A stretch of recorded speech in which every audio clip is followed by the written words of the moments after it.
के गज के एक गल अटल सच्चाई है।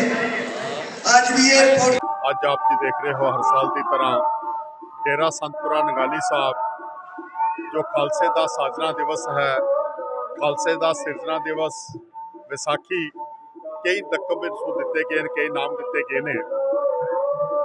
ਇਹ ਹਰ ਸਾਲ ਡੇਰਾ ਸੰਤਪੁਰਾ ਨਗਾਲੀ ਸਾਹਿਬ ਬੜੀ ਧੂਮਧਾਮ ਦੇ ਨਾਲ ਮਨਾਇਆ ਜਾਂਦਾ ਹੈ, बड़ी प्यार बड़े उत्साह के नाल, क्योंकि इस डेरे की भी मैं गल करा तो इस डेरे का पिछोकड़ जोड़ा है वो गुरु गोबिंद सिंह जी महाराज के नाल जाके जुड़ता है। जिस दिन 3 मार्च 1699 को गुरु गोबिंद सिंह जी महाराज ने खंडे बाटे की पोल बख्शिश की, 5 सिंह साहिबान की साजना की, उस पंडाल दे विच संत भाई फेरू सिंह साहब जो इस डेरे के पहले मुखी बने ने, पहले संत बने ने, वो भी उत्थे मौजूद सन। इस तरह इस डेरे के पहले 3 महापुरुष जड़े ने, संत भाई फेरू सिंह साहब, संत भाई पंजाब सिंह साहब, संत भाई रोचा सिंह साहब, इन्हां तिन्हां ने साहिब श्री गुरु गोबिंद सिंह जी महाराज के कर कमलों तो खंडे बाटे की पोल प्राप्त करके इस पहाड़ देश के विच सिक्खी के प्रचार वास्ते आए। प्रचार के सी, प्रचार गुरु नानक पातशाह दा सी, नीचे अंदर नीच जात, नीची हूअत नीच, नानक तिनकै संग साथ, वड्या स्यों क्या रीस, जिथे नीच समालियन तिथे नदर तेरी बख्शीश। भाव के नीच जात ऊच जात के वितकरे नूं गुरु नानक पातशाह ने खत्म किया और प्रैक्टिकली मरदाने नूं अपने नाल रखिया सी। इसे तरह गुरु गोबिंद सिंह जी महाराज ने जो है वख-वख प्रांतां दे विचों, कोई कर्नाटका तो, कोई बिदर तो, कोई उड़ीसा तो, कोई दिल्ली तो, कोई पंजाब तो, ये सारिया संगतां उत्थे पुजियां।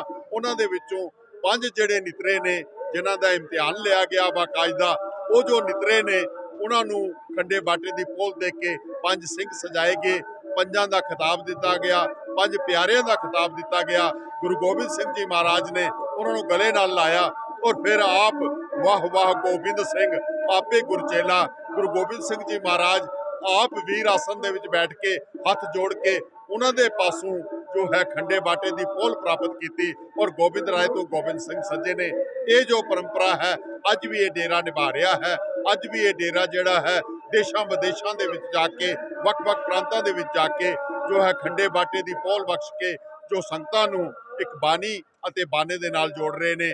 आओ कोशिश करिए कि इस डेरे का पैगाम जोड़ा है, ना को वैरी ना ही बेगाना, सगल संग हमको बनियाई, एक पिता एक इसके हम बारक। ये साझी वालता का पैगाम गुरु गोबिंद सिंह जी महाराज के कथन अनुसार, कोऊ पिहो मुंडिया सन्यासी, कोऊ जोगी पिहो, कोऊ ब्रह्मचारी को जति अनुमान बो, हिंदू तुर्क कोऊ राफसी इमाम साफी, मानस की जात सब है एक है पहचान वो। इस किस्म का साझी वालता का पैगाम ये डेरा देना आ रहा है। अज भी आप देख रहे हो बिना मजहबो मिलत हर व्यक्ति जड़ा है इत्थे पुजिया है, एक दूजे नूं मुबारकां दे रहे ने, बधाइयां दे रहे ने, गले मिल रहे ने। ये प्यार, ये मुहब्बत, ये आपसी भाईचारा जड़ा है जो साडे बजुर्गों की देन है।